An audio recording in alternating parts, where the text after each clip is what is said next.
a colorless liquid that looks like water. It has a pungent odor and a burning, sweet taste. Its chemical formula is C2H5OH. This is ethyl alcohol, the alcohol found in intoxicating beverages. It's made out of carbohydrates, such as starch or sugar. Cereal grains are starchy materials commonly used in making alcoholic beverages.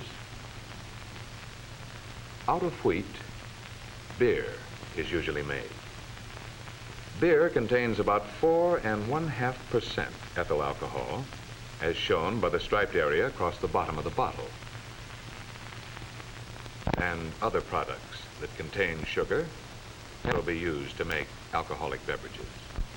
Out of grapes, wine is made. Wine contains about 15% ethyl alcohol. All alcoholic beverages are products of fermentation.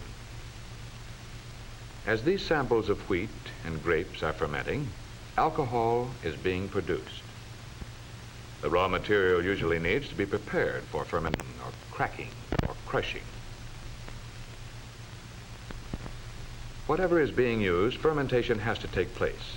Fermentation is the action of yeast cells on sugars to produce alcohol. The bubbles seen here are carbon dioxide given off during the fermentation. Beer and wine are products of fermentation alone. But whiskey, a third type of alcoholic beverage, requires distillation as well as fermentation. The alcohol is separated from the other materials in the fermented mixture. In this case, the alcohol is made out of fermented corn mash. When the fermented mixture is heated, vapors are given off that contain products of the fermentation, including a relatively high percentage of alcohol. As the vapors cool, they change to liquid and drip from the distillery. Whiskey ordinarily contains about 43% or more of alcohol. When we compare the three kinds of beverages, we see that whiskey contains more alcohol than either wine or beer. But in each of the three beverages, the intoxicating part is always the same substance, ethyl alcohol.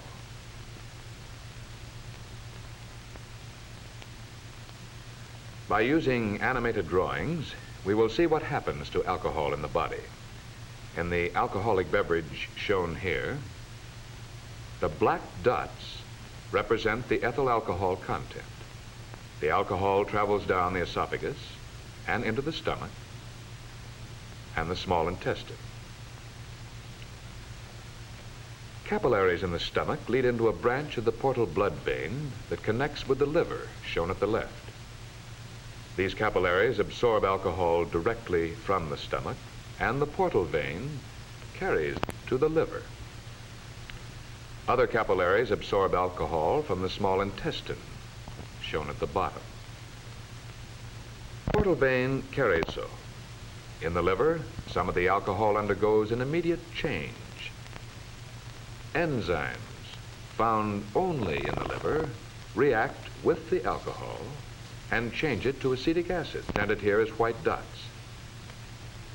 This means that the alcohol burns or oxidizes, thereby releasing calories of heat energy.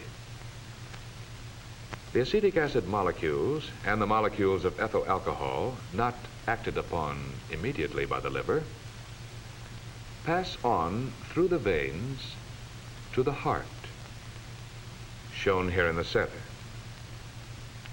The more alcohol that reaches the liver at one time, the more alcohol goes on to the heart unchanged. The heart pumps this blood containing alcohol and the acetic acid into the arteries and on to all parts of the body. Whereas only the liver oxidizes pure ethyl alcohol to acetic acid, any body tissue, as for example, the tissue shown here, can oxidize acetic acid. As acetic acid, represented by the white dots, burns, heat energy is released and waste materials eliminated. Thus, the liver is the one organ of the body where oxidation of alcohol to acetic acid takes place. So, except for small amounts of alcohol that escape through the lungs and kidneys, alcohol in the bloodstream remains unchanged until it can be acted upon by the liver. As the liver oxidizes molecules of alcohol to acetic acid, other molecules return from the bloodstream. The liver oxidizes about 3/4 of an ounce of alcohol per hour until the alcohol is all oxidized.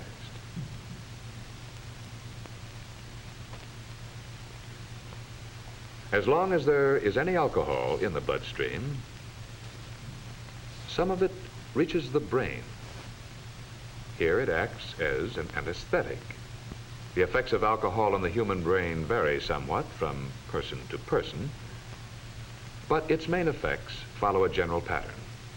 At first, the greatest effect is on the cerebrum, outlined here with a black border. 0.05% is about 1 ounce of undiluted alcohol in the entire bloodstream. This darkened area is the judgment center and the center for tensions and anxieties. Even small amounts of alcohol tend to deaden these centers, and because of this may provide an illusion of relaxation. This is ordinarily the situation in moderate social drinking.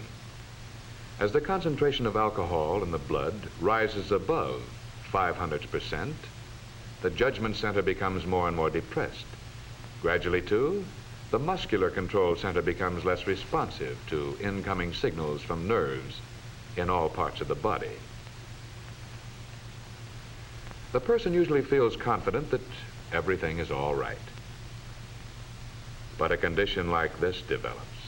Drivers in this condition are incapable of making responses fast enough for the safety of themselves or others. This leads to accidents. The vision center, too, is affected during intoxication. This impairs the individual's normal vision. Blurring and other abnormalities of vision frequently occur. Driving or walking in traffic is extremely hazardous under such conditions. If the concentration of alcohol continues to increase, it finally affects a deeper center toward the base of the brain called the cerebellum. When the concentration of alcohol in the bloodstream reaches about 0.4%, unconsciousness usually occurs. 0.4% is about 8 ounces of undiluted alcohol in the entire bloodstream of an average-sized adult. Gradually, the brain and other organs are freed of the anesthetic effect of the ethyl alcohol. But even after consciousness is regained, it takes some time before the person is fully in control of his muscular processes.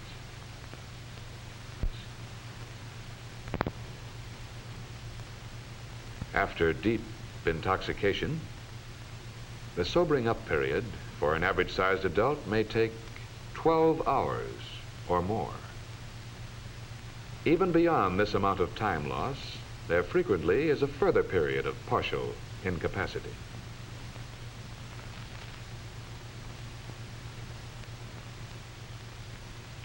So we have seen that alcohol oxidizes in the body and produces heat energy. In this respect, it is like any other food. But as a food, heat energy is all that pure alcohol can provide. Most other foods supply some needed materials such as proteins, vitamins. Pure alcohol contains none of these, even though it supplies calories. The substitution of alcohol for other foods over a long period of time produces serious nutritional deficiencies and decreases the resistance to infections and to such diseases as pellagra and beriberi. Those who are unable to avoid chronic overindulgence in ethyl alcohol, such as this man, are usually termed alcoholics or problem drinkers. For him, like other alcoholics, alcohol disrupts his life and injures his health. Investigations are convincing medical authorities that the problem drinker is a sick person. This man needs medical attention. The old method of treatment for a person in this condition was to throw him in jail. But the hospital is the place for a person in a helpless condition due to alcohol. Medical science can help the problem drinker regain his physical health. When there is any doubt as to the cause of the patient's condition, a complete medical examination must be made. An eye check will help determine whether the patient is suffering from shock. By means of chemical tests on a sample of his blood, the patient can be checked for diabetes and other diseases that may have symptoms similar to those of alcoholism.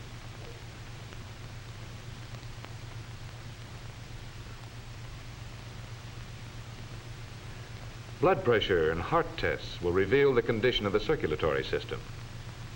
Physical tests and a study of the patient's history are needed in order to make sure that he is really suffering from alcoholism. Hospitalization for several days may be needed. During this time, he receives a balanced diet and is treated medically if necessary. Although he may recover physically, he must avoid all future use of alcoholic beverages. It's made clear to him before he leaves the hospital that even a single drink will certainly lead him back again to chronic alcoholism.